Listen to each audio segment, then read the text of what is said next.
There you go. We're doing the thing. We're going to the TWIG. This week in gaming. Because you guys With already talked Wayne. about Endeavor. No, it's cool. Actually, I got to TGG on Sunday, so Nice. my life is turning a corner of freedom to go back out and game and things like that. So yeah, get more time gaming. Soccer season's finally coming to a close, which is amazing. Thank God, it's the longest 10 months every year. But no, TGG is cool. The Tampa Gaming Guild here in Tampa, they have regular game meetups. You can be a member of the guild. But on Sundays, they're offering free gaming. So it's kind of cool. Got down there and I played 3 games with Rob and Daryl, and then 2 games with Michelle Gallagher from our group. But it was good. I think so. We started off with Ostia. Ostia, yeah, that was. That was. And you played, Mike? I am so mad that I didn't do this Kickstarter.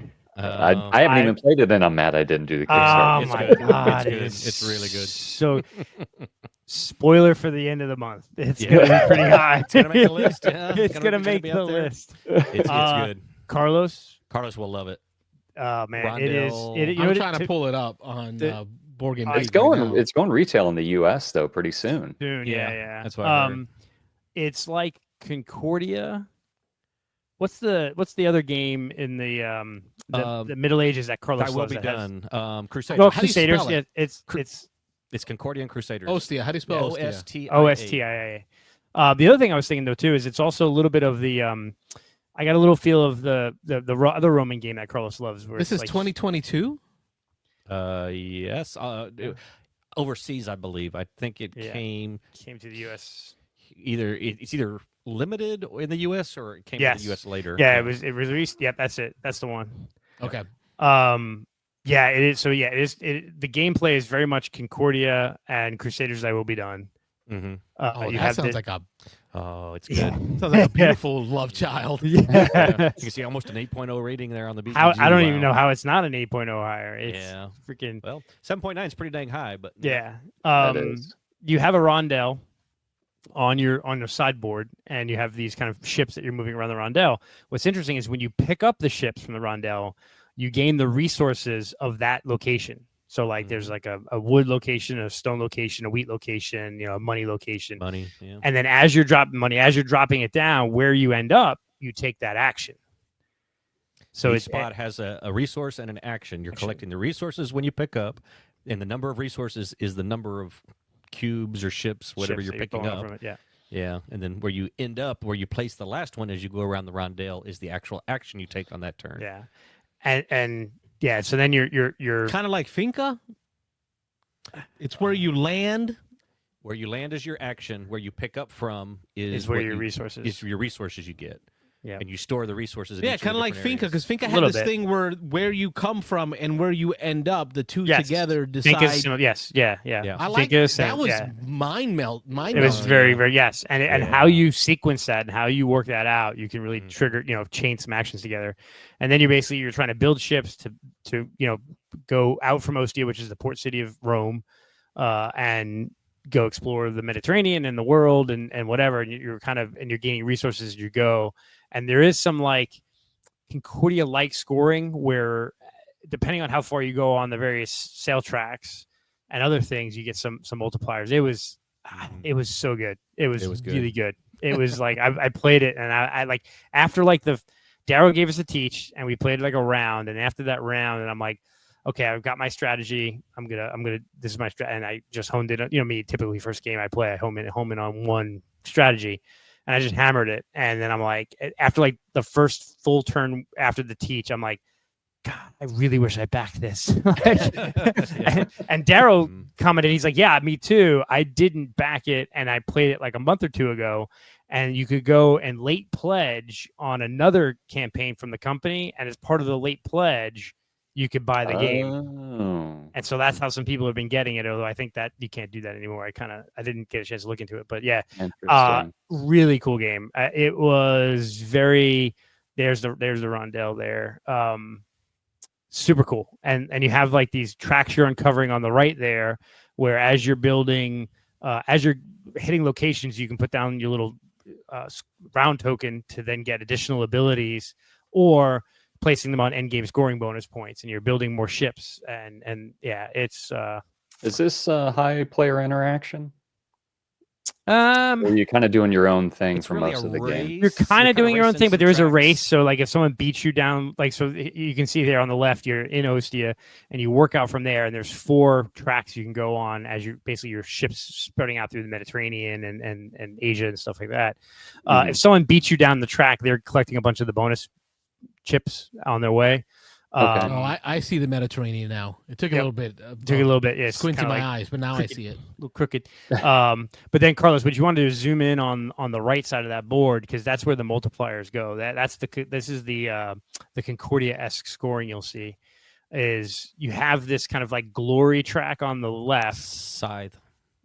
Scythe, sorry, very much scythe like scoring. Yeah, you have this kind of like glory track on the side where the higher you get on that, the better your multiplier on your 3 endgame scoring points, which is like the buildings you have out, the ships you have out, and your like wine that you've collected. Yeah, really cool. And it's mod. The board is the chips on the board and the endgame victory points. They kind of like random out there, so the kind of board changes each gameplay a little bit, enough to not make it just very stale. But yeah. Really good game. Super screen printed meeples are gorgeous. Yeah, they are pretty nice. All the little buildings. Yeah. Yep. Very what's the Wonders game that came out? The World of Wonders. Oh yes. Yeah. That kind of that style of buildings. Yeah. Yep. But yeah, as we were playing this, and I so turn 1, I'm like, damn it, I wish I backed this. Turn 2, once I fully understood the scoring, I looked at Rob and I go, oh, Carlos is gonna like this one. Yeah, he's like the rondel and the rondel and the resource the scoring. And the Mediterranean. I am a sucker for trading in the Mediterranean. Trading in the Mediterranean, yeah. And this is a trading in the Mediterranean game. Yeah, very pretty. Yeah. And there's expansions already and stuff. So yeah. Hard to get right now, I think, but yeah, there's Mike said or something. I think there's a U.S. printing coming or something. So yeah, it's gonna be available, but right now it's really tough to get. Chad's just saying Mike Delisio from the Dice Tower is crazy about this one. Yeah, he is. So's Tom. I think 2 or 3 of them already had it in their top 100 games of all time. But Mike Delisio was already he was mentioning this before the Kickstarter launch. Yeah, like 2 years ago he was. Yeah, he's been talking about it for a while. It's a real good game. It is. I was again. So like I'm. Like Endeavor, I didn't back. This I didn't back. So now I'm getting like there's like 2, 3, 4 Kickstarters where I'm like, God damn it, I should have backed this game. Better get in on them. Well, I can wait till the retail shows up. Robert already tricked me into buying Kora. Oh, is that it? Oh yeah. Oh yeah. Yeah, we played that. That was another game. I'm sure we did. Was getting to that on the list, but yeah. Yeah. I mean, we played Ostia. That was then we played it 4-player, and it was a teach for 2 of us. And really only the second gameplay I think for you, Rob, and right or of Kora. Ostia. Second play. No, that's the first time I've ever played. Oh, first time. Oh, so the first time. So 3 of us first time, and I think it was about 2 hours. Daryl's the only one who played it. Yeah. It was a couple hours. Yeah, a couple hours.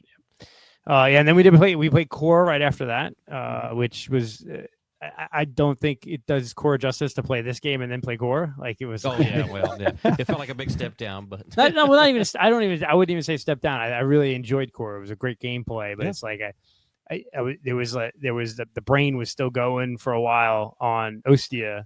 I liked Kora though. I didn't. I wonder if some of so in Kora you're collecting you get civilizations, like you could be Athens, you could be Sparta, you can be Greece or Thebes or whatever. And either you have to really play into that, because I didn't really play into my special ability. And Rob and I we got crushed. We got waxed. Daryl, who has played this a bunch, well, not a bunch. He's played it several times solo. He used to own it. He said he'd only played it solo. He hadn't played it multiplayer. But sometimes, when you play a game solo, you kind of figure out all the little things. And yeah, he had figured out all the little things. I think it was he was at like 180 it was or 3 something. times my score or something. Yeah, so, yeah. It was like 180, and I was at like 100, and then like Michelle and you were in the 50s or 60s. But it was a good game. It was very easy to play. I like that. It was a very quick playing game. It's light compared to more heavy Civ games, Ostia, and even just Civilization games in general are going to be heavier. So if you want a Civilization game feel that's hour and 10 for a 3 or 4 player game, this is perfect. It really, really, really did good. I think the first time I played it, you definitely make some mistakes. I think you have to really play into certain strategies. You really need to try to synergize your nation's abilities to the card you're drafting and taking and sort of what you're building towards. But it was fun. It was very enjoyable. Yeah, I like it. It'll probably still make my top 20, but it will not be as high as Ostia. No. Yeah, Ostia was great. Yeah.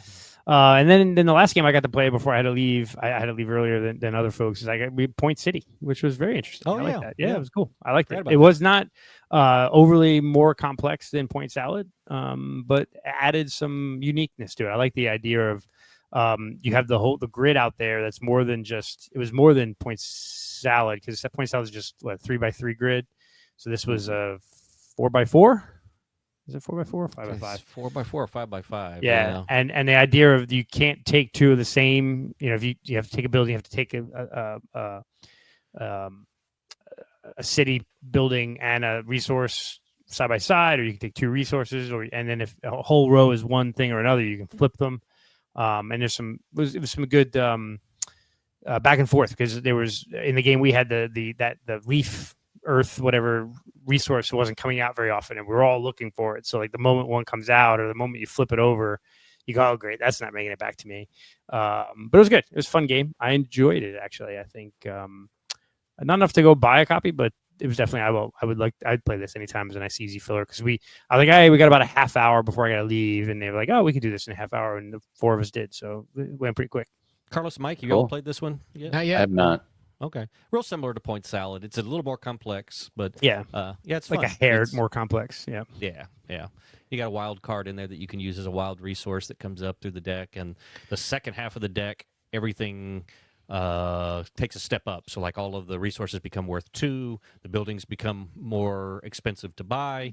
So it's nicely paced because you go one time through the whole deck and you're done. So and the city tiles that you're building they'll give you more resources, they'll give you victory points, or some of them give you the ability to grab those tiles at the top, which is kind of a secondary scoring thing. Like you can score from the city pieces you build; they could be worth victory points, but then you can kind of, as you're building the city tiles, you'll see you're collecting a certain type. You'll want to go grab the extra bonus scoring for that type. Sets of resources and things like that. Yeah. I would say it's a step up from Point Salad. Yeah. But maybe like if Point Salad is like a 1, this is like a 1.8, type thing. I don't know the weights. I'm just throwing it out there, but it's not. It's just a tad heavier, but doesn't really play that long. I mean, we played a 4-player game in a half hour, so that was fun. So those were 3 games I got this week. I'll pick up real quick just because I can hit off the rest of the... so after Wayne left, I got into a game of Archaeology, the New Expedition. This is one I've been wanting to play for a long time because Z Garcia over on the Dice Tower talks about this game a lot. It's been on a lot of his lists and things. It's just a card game, deck of cards, and a couple of chits and things, but... I liked it. I can't remember who it was. Somebody in the group. It might have been Daryl. Somebody had played it and wasn't a fan, and so I was like, "Oh, okay. Well, not everybody likes it because every time I've heard people talk about it, they seem to like this game. But it's a lot of fun. It's set collection, so it's a set collection card game. You can spin cards. It kind of reminds me a little bit of what was the card game we played, Carlos? Super popular, 2-player only. Card game where you're always having to rearrange the chits in order every round. The Jaipur. Jaipur, yeah, reminded me a little bit of that. Man, you and I would kick butt at a game of like Taboo. Oh yeah, like one mind, really vague, and you figure and like I know what he's talking about. That game. So yeah, got it. You guys should just be on the next Newlywed show. That's all. Yeah, exactly. So this one has a fun. You're set collecting. You're drawing a card. At the beginning of every turn, you're drawing a card off the top of the deck. You are at any time on your turn, you can play sets of cards, but the different sets of cards have they're more valuable as you get more in the sets. And so at the bottom of them, it'll show each card. It'll show you there's 12 of this type of card in the deck. If you play it as a single, it's worth 1 point. If you play it as 2, it's worth 2. If you play it as a group of 4, it's worth 16 or something. And so you're trying to collect so that you can put down nice big sets of cards so you can maximize your points. The deck, though, has 4, I think it's 4, well, it depends on the number of players. We played 3, I think. But in our game, there was 4 sandstorms. What happens when a sandstorm comes out is you have to discard half of the cards in your hand, and you have to put them out in a market where other people then can potentially pick them up.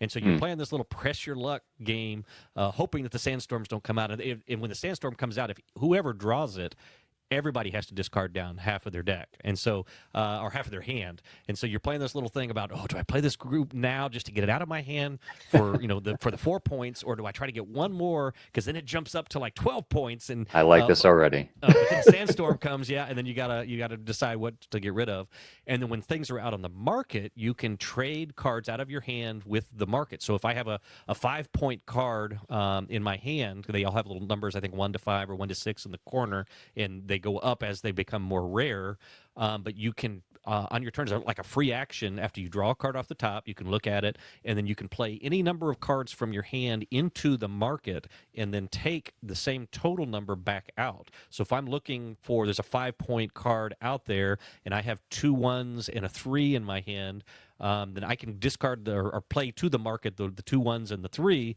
and then pick up that 5-pointer, and then go ahead and display that as in-game points during my turn. And so, real fun little pressure luck aspect, set collection aspect. It's again, it's just a card game. You didn't say Phil Walker Harding. Oh, I did not. Praise I forgot be. it was Phil Walker Harding. Praise be. Praise be. Yeah, absolutely. So yeah, just a great game from him, and I can see why Z likes it so much. Again, this fits in with Carlos's little deck of cards that you can take anywhere. And I do gotta get this one into there. When was this released? I know it's game. Yeah, I know I think it it's is. had a couple different versions, like stylistically. 20. What does this one say? Help me find it here, Robert. It's usually at the top. I don't have my glasses on, but Go Gadget Eyes. 2016. 2016. Okay. Okay. So, yeah. I little think bit I've older. seen this cover before, and I just kind of passed over We've it. you know, talked not about it knowing. on the show before, because I remember I think years ago I talked we? about it as Okay. my play, because then I got taught it at your you turn. played it. Okay, I didn't realize you even played it. Yeah. It's got that fun push your luck set collection thing going. We're like, okay, and what's really cool is it tells you how many cards are available and then how much each set is worth.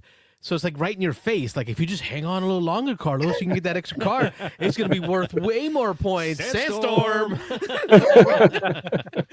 So you're like angry at yourself. Yep. Yeah, it was a good time. And so Chris and Janella, again, new members to the area here, from the group, Miller, brought it because I had mentioned. Actually, I might even have been on the show or somewhere. I mentioned that they had heard, and so they actually brought it to the game day, and or maybe they just happened to bring it. And I was like, no, I think they said that they heard you talking about it. That's what maybe that was it on the show or something. They had heard us, and so they brought it. And I didn't get to play it at our last Beans and Dice game day, second Saturday game day, because they brought it, and we kept saying we were going to play, but then just more games kept coming and more games kept coming. So they brought it back. They actually gave me a ride. Thank you again to the game day at TGG Sunday, and so we made a priority to get it played. So Chris Miller taught it to us, and had a really good time. I'm really glad I played it.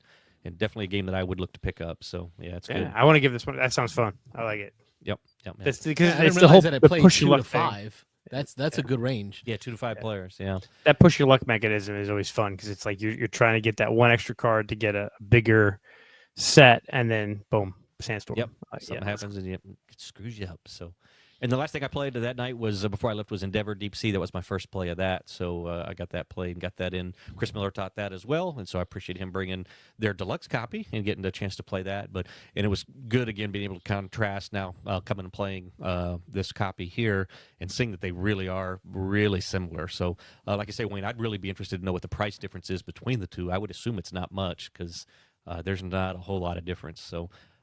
But yeah, Jim reminded me a few tiles that there are a few special tiles that do some cool things that this doesn't have, but it's just a couple, I think, and then just some printing on some of the wood. But the rest of it's all same quality, same good stuff. So yep. So that was my Sunday at TGG, Tampa Gaming Guild. Mike, how's your twig this past week? This week in gaming? Your twig hurting? Nada. No, it's I'm finally catching up though on works, and I'm trying to get. Of course, I'm late on my taxes for submitting them to my CPA, but I was actually working on that tonight. Write that down. Thanks for reminding me. Taxes. Yeah. Last night, I told my wife, I was like, we got to do the taxes one of these days. Yeah. I think I'm wrapping please things this, up, folks, as a PSA? PSA to all of you. Taxes are due. When are they due? We got 2 weeks. April 16th, I think. Yeah, but if you're like an LLC or something like that, you usually want to get them to your CPA before the end of March. But anyway, don't be like Wesley Snipes. That's right. You only have to file if you owe money. The more you know. You only have to file if you actually owe money. You only have to file on time. Right. I think you have to file. Remember, folks, you still have to file. We're not giving legal advice here. No, I'm not your lawyer, I'm not your CPA, but no. But say it like Bonacore like does. Bonacore, I am not your. I am I'm a not financial your CPA, advisor, but I'm not and if I was a CPA, I'm not your CPA. But no, like tangential story. I do know of a person that like he literally did not file taxes for like 6 years. No, I know somebody that did that too, and they're kicking themselves in the ass for it. Yeah. Well, and once the individual had like the kid get ready for college, and I'm like, you kind of have to do your taxes if you're going to apply for college aid. And then he went and did like 6 years worth of taxes. Okay. Off topic, or back to the Endeavor Age of Sail, the Endeavor Deep Sea. I got cut off already, man. I can't even say anything about my past week or so. No, sorry. That's all right. I just found it on the same website. The special edition was retail edition that you could buy in the Kickstarter was $59 US, and then the special edition was $72. So a $22 difference. That's not too bad. Between the two. So. 59 to 72. Mm-hmm. 13, right? Yeah. $13. Yeah. Yeah. Okay. Sorry. That's it. Yeah, $13 difference. Yeah. Yep. And I see why, because there's really not that big a difference. Carlos will just buy the second version, and he'll have both. Hey. Yeah. Don't tempt me with a good time. Back to Mike. Back to Mike. Sorry, my apologies. Yeah. So anyway, even though I didn't get any gaming in, I did. Mike's done. Running around. What? What'd you say? I was cutting you off. I said, Mike's done. All right. Oh, okay. Go ahead. I was driving around and I happened to be by Blue Highway Games, which is over in Queen Anne. And I was like, I'm going to stop in there because what was I looking for? I think it was like a small expansion for something that was older. But anyway, they also have like a kind of like a consignment area upstairs. They have like multiple shelves full of consignment stuff. And of course, like right there, as soon as you come up the stairs, right in the middle of the shelf, probably because they're looking to sell it, was the deluxe version, or whatever, the max deluxe version of Mosaic was there with all the upgrades, the expansion, that is basically not a $13 difference. No. No, it's not. But anyway, it was, I think they're asking $130 for it. And it was like all sealed for the most part. Like nothing was punched. It was all, and I take it out and I'm opening up the box, looking at everything. Everything's in, perfect condition. I'm thinking, oh man, I've already got a copy of it. I got the regular retail, and I know Carlos said you didn't do retail Carlos, is fine. Just stick with it. So I hemmed and hawed over it, and I ended up not buying it. But the funny thing is I get back in my car, and I was just happened to be starting a new podcast, and Board Game Hot Takes. The episode I was listening to was games that I think it was like games that needed a remake or something like that. Like older games that needed a remake, or is it what are some things that some upgrades that you wouldn't want in games, or something like that. And this Mosaic was actually mentioned in that podcast, and they were saying, I actually like the regular version because it's a lot easier to see all the things on the buildings, as far as like the number. And I was like, okay, that solidified it for me. I'm glad I didn't pick it up. But anyway, yeah, that was just my quick little run-in with. That's as close as I got to gaming this past week as I could possibly. That's your gaming. That's your twig. It was not a full haul. It was a semi-haul. Yeah, it was, But yeah, and then I'll be gaming this weekend though. We have a birthday party coming up, and I'm gonna bring Ito. I'm going to bring my deluxe version of Ready Set Bet, and I'll probably get some rounds in of that. So Nice. hopefully some gaming for this coming week. All right, I knew, Carlos, you're going to be next, but just to tap mine off, because I played we mentioned TGG. All the other two that I can jump to mind here real quick is just I did get Gloomhaven in, Frosthaven in, pardon me, on Monday night, Tuesday night. Yes, Tuesday night. And then last night we played another Legacy Clank Legacy Season 2. And so got both of those back in this week. So it was good to be back to a full week of my legacy games, big games. Nice. But anyway, did you see did you see that they announced Frosthaven Digital? I did. Yeah, big announcement. So it surprised a lot of people. I hadn't heard anything about it. I know on Dice Tower they were saying it's like early and beta heard testing. anything about it. Yeah, kind of snuck it in there. So I mean, you knew it was coming, right? I mean, they had Gloomhaven out there for probably a couple years now, so you knew Frosthaven was probably coming. But yeah. Good stuff. I think Steam now has Cascadia too. Also, I saw that on there. Nice. Yeah. Chaz doesn't say that Jamie Stegmeyer has a new podcast. Yeah, I saw it hit my YouTube feed today. What's up with it?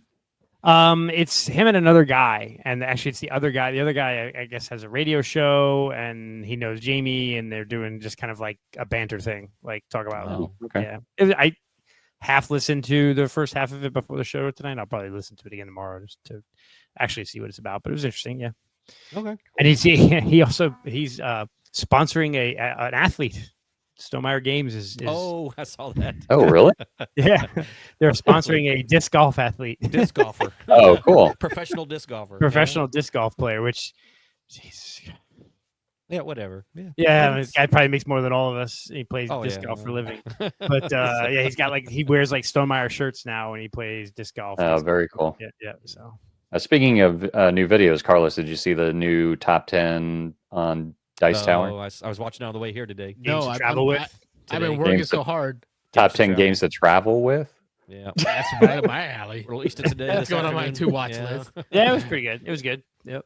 I haven't watched it yet, but I watched just a little bit of it. Yeah. I thought, and I know Carlos got to get this. The other thing is our guys on the Whiskey Wednesday, the board game rundown guys. Last night's show was they did the top 5 games that shouldn't be in the BGG top 100. Oh, that's interesting. Nice. So what did they? One of them is what did they boot? Some one guy booted Lords of Waterdeep. Doesn't think it should be in the top 100 anymore. What? Who was it, Mike or Tim? Which? No, I was one? like the guest. Did that. Okay. He loses all credibility already. Who cares? Just put out on Tim. What makes me think of it is they almost, I think like 2 or 3 of them were like, yeah, Cascadia's got to go. Cascadia should be in the top 100 games all the time. I don't know if I disagree. Right? Yeah, I was like, I don't know. Top 100. I haven't played enough games to really be able. I probably haven't even played all the games in the top 100. Oh, but, I haven't even come close. I haven't played the top 10. Yeah, I played 9 of the top 10. They all had their own top 5. So like, Wingspan was on one's list. Arc Nova was on one's list. Terraforming Mars was on a list. Lynn's of fighting words. Yes, man. yeah, there was some different fighting words in there. But it's just personal preference, right? They it's not. This is our personal. It's not. This is personal. It's okay to be wrong. Exactly. I guess. But no, Cascadia was one like, oh yeah, that definitely should be in the top 100. I like how we're bringing in board game video content that we've also consumed this week. Yeah, of course. I'm a big consumer of board game content. So like talking about hot takes podcast, like this is one of my favorites. I love those guys. That's a good one. Yeah. To just that's something we should definitely do more often. Is talk about. They were at Dice Tower East, I think.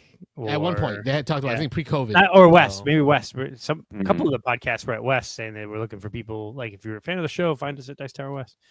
This year? Yeah, I don't know if maybe Working Architects wasn't the one. I think it was. I think you're thinking of the BGG Con. They were definitely there. Oh, maybe that was it. Yeah. But there were a few other podcasts I listened to that were all at Dice Tower West. So. Oh, yeah, I did see a few YouTube personalities there. Yeah, cool. So Carlos, what did you play in St. Augustine? Well, this week in gaming, all kinds of gaming stuff. I want to jump in on the content consumed. Okay. Did you see Rodney came out with a new video? I did. 15-minute video on how to play Flip 7. Listen, It's so funny you say that. I watched an 18-minute video for how to play Endeavor Deep Sea. Why does it take 15 minutes to teach Flip 7? Is it really 15 minutes long? Yes. But there was one rule I still think he got wrong, and correct me if I'm wrong. When you give somebody a Flip 3, and let's say say your second card to them, they bust. You are still supposed to deal a third card out. Get back to you. Oh, see, because there have been rules changes. There was an updated rule book on their website. So my son called me from the girlfriend's house and asked me a rule. I didn't have the rule book on me, so I pulled it up on the website. I'm like, wait a minute. Wait a minute. Okay, wait a so minute. then they did change the rule because he taught it that you stop dealing immediately. And I was like, no, you're supposed to deal all 3 cards regardless. So that's what I still think that's true, though. I still think on a Flip 3, you flip all 3 cards. What really changed is on a Flip 3, when another action card is flipped, you don't immediately activate it. Now, the old rule book was activate. You received the action cards. Right.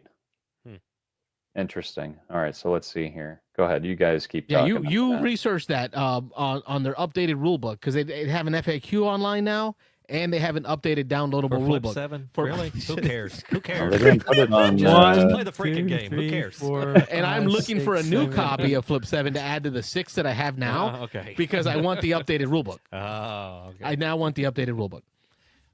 Oh God! You can just keep it online. Not only is it 14 minutes and 44 seconds long, he has like 24 chapters within the 14 minutes. Oh wow! Is that explaining each of the cards? That has to be a bit of a troll, right? That has to be like, I can't. Okay, I gotta watch that. Because I literally watched an Endeavor Deep Sea whole setup and playthrough, like how to play in 18 minutes. It just didn't make sense. Nope. But I sent a link to my son to send to his girlfriend's family because they are enjoying Flip 7 a lot. But they hit those moments where they have questions on what to do, so they call him and then he calls me. Just play the game. I like the first comment. I timed myself explaining the rules to Flip 7 to my friends. It took 40 seconds. Not Rodney. Nailed it. Best video of all time. Don't let this length of this brilliantly explained video fool you into thinking this is not a party game. So I'm not the only one that found that weird. Very. Yeah. Now they're sold out online. All right, let's see here. All right, games that I've played this last week. I was on spring break, so I know I missed a couple of weeks with y'all. We did get to play, I don't know, how many rounds? Let me go back and look at my notes here. We played, it looks like 6 or 7 rounds of Fellowship of the Ring. Nice. Just so y'all know, I know it says Lord of the Rings, Fellowship of the Rings, the trick-taking game on the box. That is not how you find it on BGG. You can type in the Lord of the Rings all day, and you will never find this game. It on BGG, it's listed as the Fellowship of the Ring trick-taking game. That's how you find it on BGG. Oh. Got to play it 2-player this time. Remember, I played a lot of solo of it. Got through, I think, to like chapter 7 or 8. With my wife, we got to, I think, like chapter 5 or 6. And I really like the 2-player mode in this. It's so far the best method for playing a multiplayer trick taker down with 2 players. This 7 Wonders dual style hand that you deal for that AI player, and then that player is controlled by the player that gets the Frodo character, because everybody gets a character to play each round, right? Each round is a chapter. Whoever gets Frodo controls that pyramid of cards. Half the cards are visible, half of them are not. So that player can really start to control how they feed cards out there so that the AI player meets their goals. Remember, every player has a different goal they need to meet. So that player will be dealt a goal as well. Right. So it was so much puzzly to say, okay, I'm Frodo, so I know I need to win all the rings. And by golly, the AI player has all my dang rings. So how am I going to feed these cards out there so that he can play them to me, the bot that I control? And then, of course, there's that actual person sitting across the table from you that you can't control because there's no communicating, right? So it just adds that extra layer of thought to the trick-taking game. So far, the best 2-player, multiplayer trick-taking variant I've played to date. Gotta recommend it. Lord of the Rings, a trick-taking really game. Playing 2 hands seems to me like that would be a lot, but it's not overbearing? No, because not all the cards are visible. Okay. So it's like Seven Wonders Duel. Some cards are flipped up, some are flipped down, and they're all pyramid covered up. So I can see what's coming ahead, a few of them, but I have to play some of the lower ones in order to get to those other suits up there. Okay. Which is cool because, like, I know he has, let's say, the 7 of Hills, right? And I don't want him to, I need to win a Hills card. But on a normal game, he could beat me with the 7 of Hills, right? But seeing that I don't have access to that card because it's covered up, I can manipulate that trick to be like, well, I'm playing the 4 of Hills, and then the other player plays the 2 of Hills, and then I'm going to use one of the only options, so he has to play offsuit. Now I get a ring. Gotcha. You see how that worked? Yeah. Oh, man, it's so interesting. Have you played it yet? I have not. No. Okay, we've got to get that one Yeah, played. we'll try it. Yeah. Lord of the Rings, Fellowship of the Rings, trick-taking game. Got a lot of that played with my wife at the hotel. We played Flip 7 downstairs in the lobby, so there's lots of Flip 7 being played in the lobby. It got loud. It got rambunctious. The person at the desk came over just to check how we're doing. Right, turn on the lights and What's going on over here? right, because it was like 11 o'clock at night, and we had the whole family down there playing Flip 7. And then the coolest part for me was that destination gaming. So I got to find that video that you guys were talking about, games to take with you while traveling. I took Captain Flip with me with the intention of playing it at the fort and St. Augustine. St. Augustine contains the Castillo San Marco, which was built like in the 1500s to like the 1600s, right? And it reminds me very much of the fort in Puerto Rico because it was built by the Spanish, same time period. So like very much same design. So I set up a game like right on one of the exterior walls to the moat. So I was able to, because they're nice and wide. So I set it up right there. And a big wind came and blew it all over the edge. Oh, brother, I was so nervous. Like